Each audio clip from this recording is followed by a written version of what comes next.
Someone else's opinions should not be a reason why you don't do something. That's the one thing for sure. If something is calling to your heart and you want to do it, you do that thing. Don't let someone else's thoughts stop you from that. Hey all you lovely souls, my name's Candy. Welcome to my channel. I like to make content about all things wellness, spiritual, mental, physical. I'm just a creative, quirky individual who loves all things esoteric and eccentric. So if you're the same way, I'm your girl.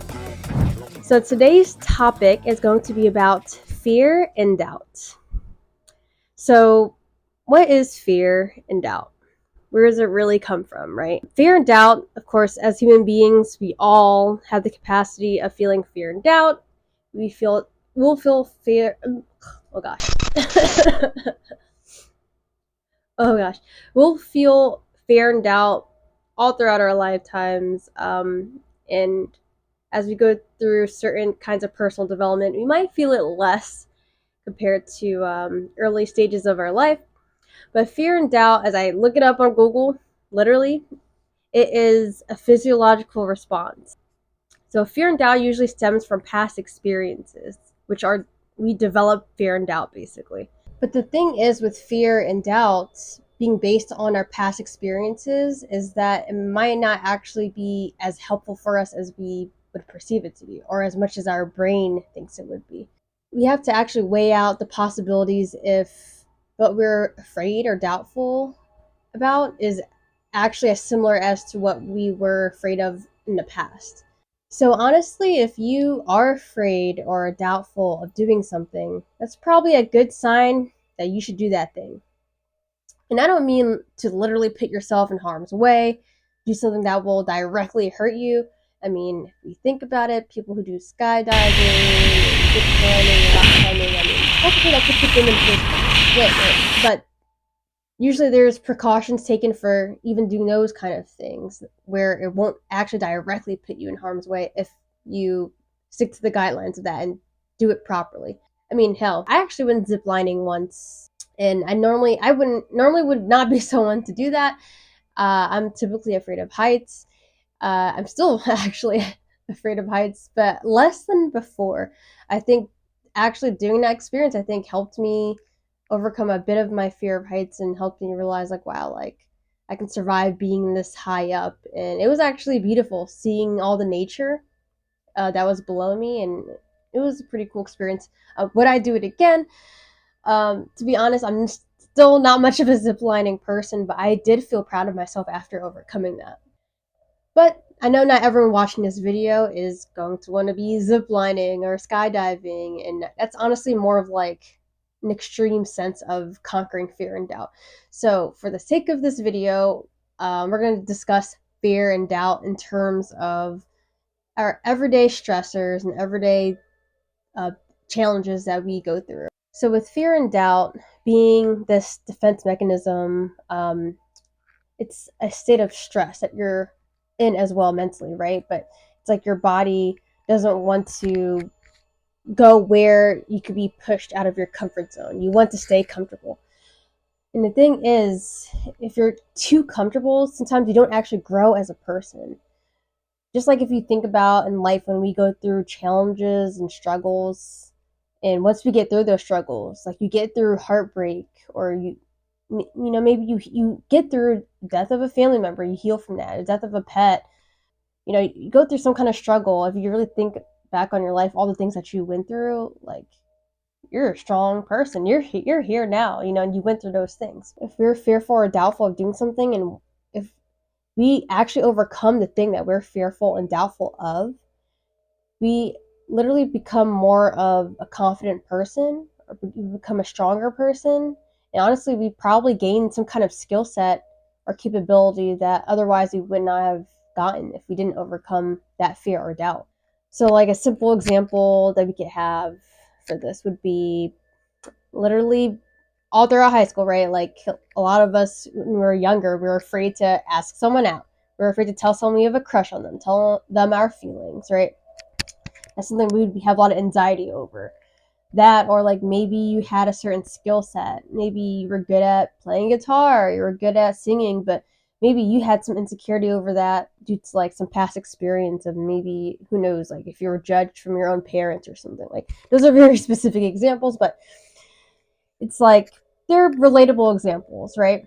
And I think with conquering fear and doubt, you have to allow yourself to think about the realisticness of that fear and doubt. Allow yourself to actually sit into the possibility of, okay, what if this fear or doubt actually happens? You're very most likely, unless you're putting yourself in harm's way, you're going to be alive even still after the fear or doubt happens. So if worst case scenario happens, okay, you're alive, but maybe you learn something from it. There's always something to learn from a situation.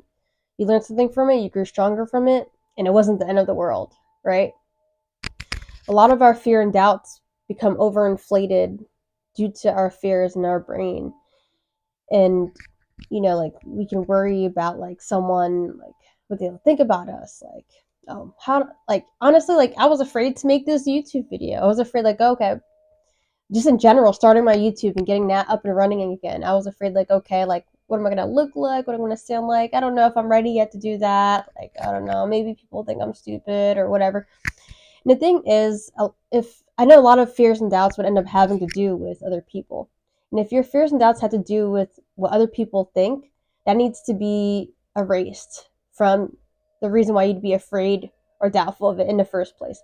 Honestly, if someone is judging you for doing something and what you're doing is, one, a creative outlet, or two, you're doing something that's supposed to be helping other people, or in general just speaking up about something, if people are going to judge you for that, then that's a projection of themselves. That you should not have to feel terrible about what you're doing in yourself just because someone else may think something about you. If someone's judging you for being creative or for helping other people, then that's a projection of themselves. Like literally, actually, they could be jealous of you that you're able to have the willpower to do this, or they could just end up being like insecure on their own, that they also have a hard time doing that. There's a lot of reasons why someone could feel negative. They could just not like their own life, but someone else's opinions should not be a reason why you don't do something. That's the one thing for sure. If something is calling to your heart and you want to do it, you do that thing. Don't let someone else's thoughts stop you from that. If you're not doing something that's putting yourself or someone else in harm's way, just do that thing. Literally, if you're able to conquer your doubts and your fears, you do start progressing as a person. You develop as a person. You feel more confident about yourself. You feel more proud. You feel happier about yourself. You feel more fulfilled. And it's worth taking that risk, even if the worst case scenario happens and you learn something from it. And in this case, maybe now imagine, like, what would it feel like to go through what you were fearful of but didn't actually happen. A percentage of the time, a good percentage of the time, what we're afraid of or doubtful of doesn't actually happen too. And so it's good to weigh that out, the options of what you're actually afraid of and doubtful of. You could be afraid of something and literally it might not even happen. And it's like you're stalling yourself from being the best, happiest version of you. And for what, right? So we can explore this topic even more in detail. We can look up more science on it, but I hope that this encourages you to get out of your comfort zone, guys. It's okay to do that. Every single day, we should be doing at least one little thing that pushes us a little bit to get us out of our comfort zone. And I mean, well, if not every day, that sounds overwhelming, then at least once a week, set a goal to once a week do like one thing that you want to do that you just have been stalling on, you've been afraid to do because of XYZ, whatever fears or doubts are in your head, or like whatever you're afraid of from someone else and their opinion. Like just do that thing. Speak your mind, be creative, let your soul just out, let your soul speak, be your best you, help other people, and you'll be surprised what can happen and what doors can open for you if you do conquer your fears and your doubts. You'll be surprised who you'll become. And if anything, I just want to let you guys know that I believe in you. Whoever's watching this, you were meant to see it, and I believe that you can conquer your fears and your doubts.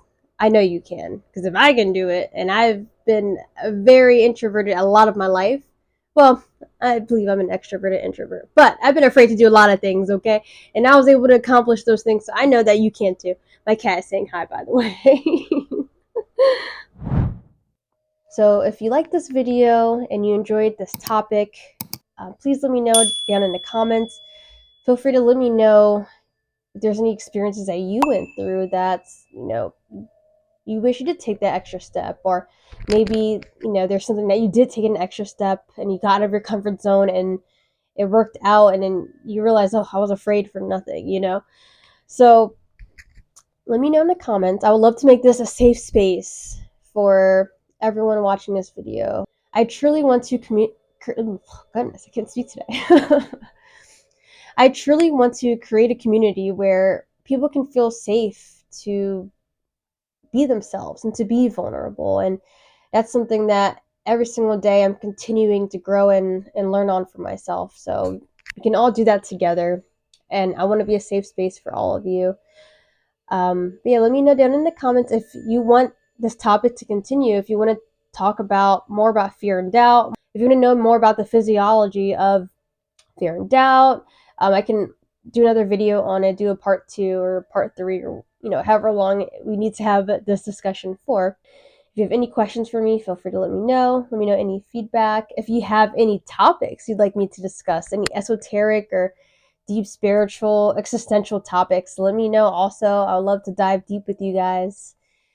And without much further with this video, much love from me to you. One love. Bye, guys.